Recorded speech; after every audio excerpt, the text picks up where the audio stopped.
This is a video in clinical medicine from the New England Journal of Medicine.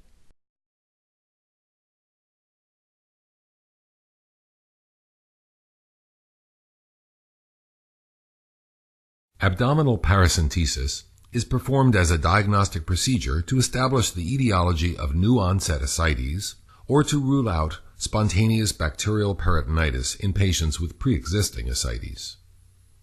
Large volume paracentesis is performed in hemodynamically stable patients with tense or refractory ascites to alleviate discomfort or respiratory compromise. Many patients undergoing paracentesis will have baseline coagulopathy or thrombocytopenia. However, the incidence of clinically significant bleeding during paracentesis is extremely low, and routine use of fresh frozen plasma or platelet concentrates is not recommended.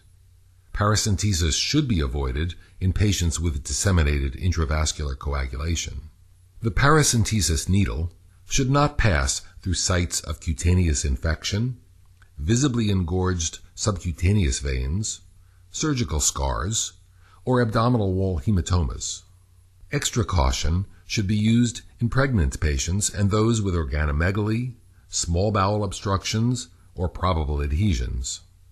When available, ultrasound guidance should be used to minimize the risk of intra-abdominal organ injury, especially in patients who are overweight and those with multiple surgical scars. There are various devices which are frequently assembled in prepackaged kits that can be used to perform paracentesis. You should be familiar with the specific devices available at your institution.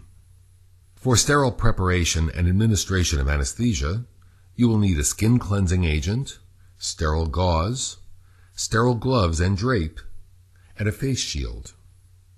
You will also need a skin marking pen, 1 or 2% lidocaine, a 10 milliliter syringe, and a 22 or 25 gauge needle. For collection of acidic fluid, you will need an over-the-needle catheter device, a 60 milliliter syringe, and high-pressure drainage tubing. You will also need specimen tubes, large evacuated containers, and a sterile occlusive dressing. In this video, we will demonstrate the use of a paracentesis-specific needle and catheter assembly. This device has a safety mechanism with a retractable blunt obturator. When pressure is applied to the distal end of the device, the obturator retracts and the bevel of the needle is exposed, allowing penetration of the tissues. An indicator at the top of the device will turn red whenever the obturator is retracted. Once the peritoneal cavity is entered, the obturator redeploys. This safety mechanism theoretically reduces the risk of organ injury. Additional advantages of paracentesis-specific devices include multiple distal drainage holes which facilitate rapid fluid removal, and a pigtail mechanism that curves the distal end of the catheter away from intra-abdominal structures during advancement. If such devices are not available at your institution, standard 18-gauge intravenous catheters may be used. The technique described in the following section is applicable to all over-the-needle catheters. Explain the procedure to the patient and obtain informed consent. Risks of bleeding, infection, intra-abdominal organ injury, and post-procedure hypotension should be discussed. Position the patient supine in the bed with the head slightly elevated. Recommended sites of needle insertion are 2 centimeters below the umbilicus in the midline and either the left or right lower quadrants. If a lower quadrant approach is used, confirm that the entry site is lateral to the rectus sheath to avoid puncturing the inferior epigastric artery. If the subumbilical approach is used, the bladder should be emptied before the procedure. If available, bedside ultrasound should be used to find an appropriate location that contains acidic fluid but is devoid of loops of bowel or solid organs. Mark the site of needle insertion with a skin marking pen. Paracentesis is a sterile procedure. Sterile gloves and a face shield are required. The use of a sterile gown is optional. Prepare the site with an antiseptic solution and then apply a sterile drape. Using a 22 or 25 gauge needle, anesthetize the superficial skin with a wheal of local anesthetic such as lidocaine. Continue to anesthetize the deeper tissues in the anticipated tract of the paracentesis catheter, intermittently pulling back on the syringe every 2 to 3 millimeters. Once peritoneal fluid begins to fill the syringe, inject additional anesthetic to anesthetize the highly sensitive parietal peritoneum. A total of 5 to 10 milliliters of lidocaine is generally used. Begin by making a small puncture in the skin with either a scalpel or large gauge needle to facilitate advancement of the paracentesis catheter. Next, advance the catheter through the epidermis. In this video, we will demonstrate an angular entry technique in which the cutaneous site of insertion does not directly overlie the site of penetration into the peritoneal cavity. Alternatively, a Z-tract technique may be used. In this method, the cutaneous tissues are pulled 2 centimeters caudad prior to needle insertion and advancement through the peritoneum. When the catheter is withdrawn at the end of the procedure, the cutaneous entry site will retract to its original position. Both techniques ensure that the cutaneous and peritoneal insertion sites do not directly overlie each other, theoretically minimizing the risk of an acidic fluid leak following the procedure. Intermittently pull back on the plunger as you continue to advance the needle through the subcutaneous tissue. Bedside ultrasound may be used to confirm proper placement. You may feel a sudden loss of resistance when the needle pierces the peritoneum.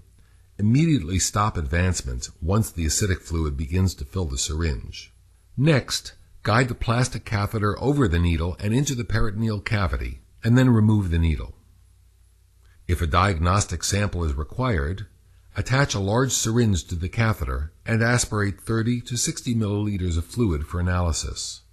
For therapeutic large volume paracentesis, attach the high-pressure tubing to the end of the catheter and then to an evacuated container. Further containers may be used for collection of fluid if necessary. Blood pressure and heart rate should be monitored during large volume paracentesis. Once the desired quantity of fluid has been removed, withdraw the catheter and apply a bandage. Aspirated fluid should be immediately placed into appropriate specimen tubes. A tube without additives should be sent for chemical analysis of albumin and total protein concentrations. An EDTA tube should be sent for evaluation of cell count and differential. Blood culture bottles should be inoculated at the bedside using aseptic technique if spontaneous bacterial peritonitis or other infection is a diagnostic concern. Specimens for other tests, such as cytology or mycobacterial culture, may be sent depending on the clinical scenario and are discussed in further detail in the accompanying written supplement. Analysis of the fluid begins with a determination of the serum ascites albumin gradient. Gradients higher than 1.1 grams per deciliter indicate that the ascites are due to portal hypertension. Gradients less than 1.1 grams per deciliter suggest other causes, such as cancer, infection, or pancreatitis. Post-paracentesis circulatory dysfunction may occur after large volume paracentesis and may lead to hypotension, hyponatremia, renal failure, and shortened survival. Although the use of albumin as a plasma expander is controversial, its use is recommended if more than 5 liters of fluid have been removed.